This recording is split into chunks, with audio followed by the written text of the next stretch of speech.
Hi everybody, today is June 17th and this is going to be a fitness tip on biceps. Just a little secret that I've learned over the years that helped my biceps to grow. That used to be when I competed one of my weakest body parts, and I always had a hard time getting it to grow, and this is what I found that worked for me. I'm going to use 5 pounds here. I've had over the past year and a half elbow problems. Last March, I had a spot there, I guess tendonitis, I don't know, and then once I got my babies, September of last year and January of this year, lunging them a lot, my elbow joints have hurt, or been hurting. But you know, when I talked about water and dehydration the other day, that you feel aches and pains in your body, I know I haven't been drinking enough water, so the past couple days I've drank more water, and actually my elbows feel a little bit better. So I'll be curious. I haven't trained biceps in a while just because they've been hurting and just been busy with the horses and everything. But here's the little tip. Let me stand back this way. The first thing is to bend your knees, tilt your hips in so you're engaging your core. Set your arms in front where they lock into the front of your body, like right there, right? So in order to do that, you kind of have to engage your core, and your knees are bent, so your lower back is protected, and if you look sideways, pretty much from your shoulder to your hand is almost perpendicular to the floor. When you curl up, you want to think of keeping your wrist back just a little bit and not letting your elbows move. You want to keep your elbows in the same spot. And you notice I'm not coming up and letting my elbows go up. I think when you do that, it takes away from your biceps. It's not how high you can get the weight. It's about getting the tightest contraction in your bicep. So in order to do that,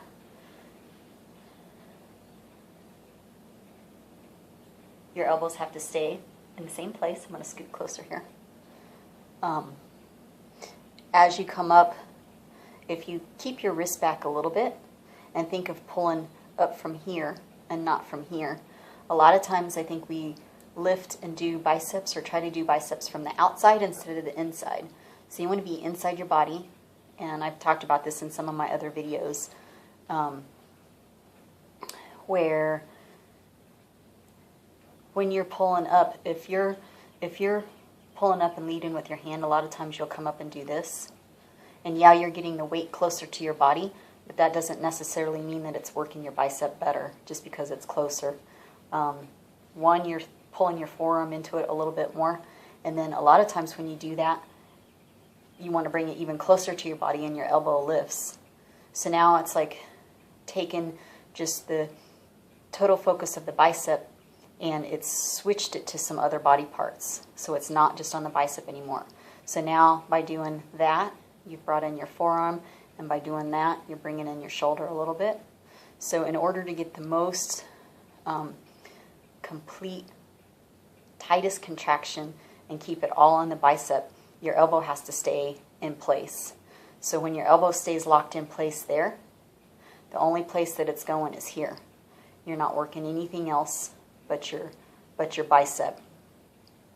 With your wrist staying back, when you use a lighter weight, you can keep it back like this, and just think of lifting your wrist up to get the contraction in your bicep.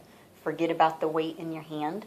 Think about your wrist here and that's what you're bringing up to contract the bicep. The lighter the weight, the easier it is to keep your wrist back as you get heavier. But what this does, one, this teaches you to pull from here and use this.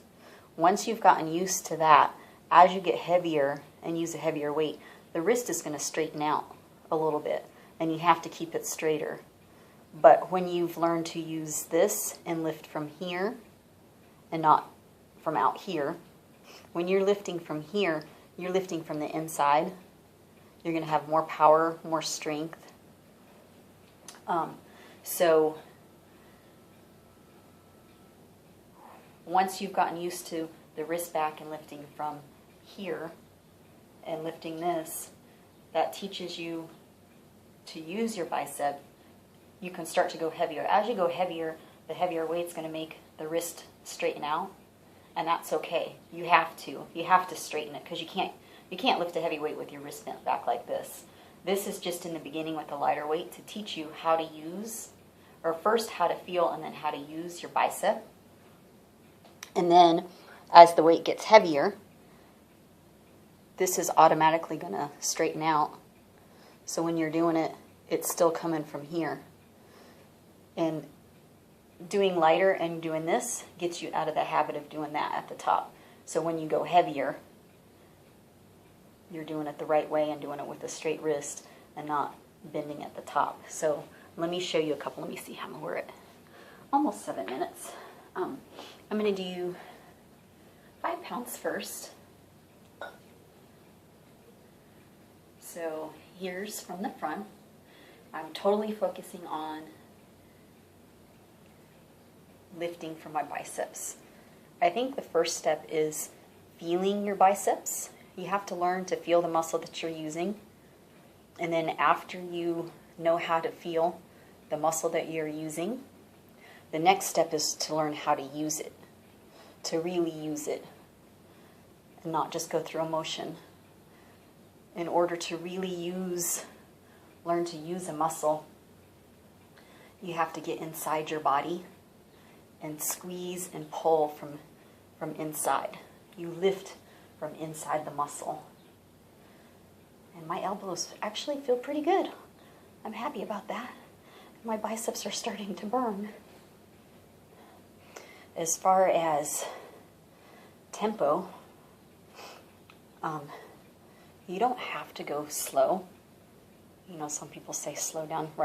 Right now, this is a good tempo for me for this weight. If you're lifting from the inside, if you're using the muscle, like I'm flexing the muscle up and I don't know, I guess it would be, what is it, I never can remember. One is eccentric and one is concentric, I think. Is this concentric and this is an eccentric contraction?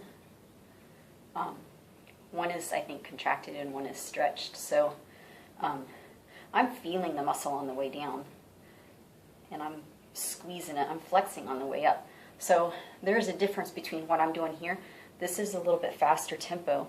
This feels good for me for today and for this weight. But I'm in control of the weight. It's not controlling me. I'm doing it.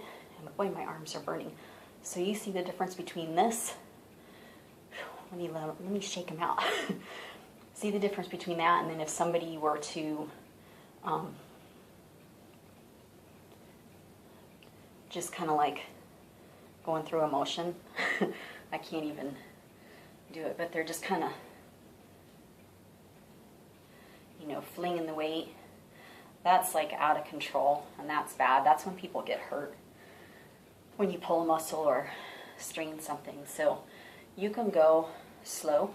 I can take this weight and do it slower.